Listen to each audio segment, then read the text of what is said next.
আলহামদুলিল্লাহ, কোরবানির পশুর চামড়া সৎকার করাই উত্তম। যতক্ষণ পর্যন্ত কোরবানির চামড়া বিক্রি না করা হচ্ছে ততক্ষণ পর্যন্ত কোরবানির চামড়ার হুকুম কোরবানির গোশতের হুকুমের মতোই। অর্থাৎ এই চামড়াকে আপনি নিজের কাজে ব্যবহার করতে পারবেন। উট, গরু, মহিষের চামড়া দিয়ে এরকমভাবে আপনি সুন্দরভাবে বিছানা বা গালিচা জায়নামাজ বানাইতে পারবেন। আমি একটা জায়নামাজ বানাইছি, এটা ব্যবহার করে এটাতে নামাজ পড়ে বসে উঠে যে কত সুন্দর একটা শান্তি পাওয়া যায় সেটাকে আপনাকে বলে বোঝাইতে পারবো না।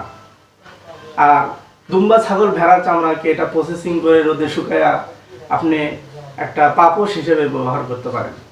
অথবা এই চামড়াকে আপনি সুন্দরভাবে সিদ্ধ করে গরম পানি দিয়ে এটাকে পরিষ্কার করে, যেভাবে আমরা ভুঁড়িগুলো আমরা পরিষ্কার করে থাকি, বটগুলো পরিষ্কার করে থাকি, এভাবে পরিষ্কার করে আপনি খাওয়ার জন্য প্রস্তুত করে আপনি খেয়েও নিতে পারেন।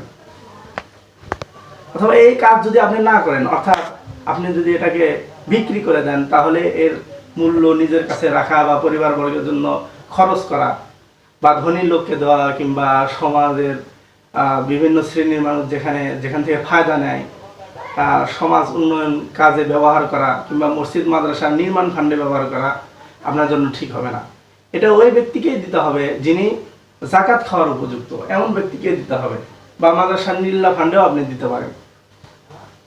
ব্যক্তিগতভাবে আমি একটা কথা বলতে চাই, সেটা হচ্ছে যে চামড়ার যে মূল্যের যে নিম্নগতি, আমরা যদি প্রত্যেকে এই চামড়াকে প্রসেসিং করে ব্যবহার করি, এটাতে উপকার হাসিল করি, তাহলে অবশ্যই এই চামড়ার নিম্নগতি থাকবে না, এটা ঊর্ধ্বগতি হবে। আল্লাহ তাআলা আমাদেরকে আমল করার তৌফিক দান করুন।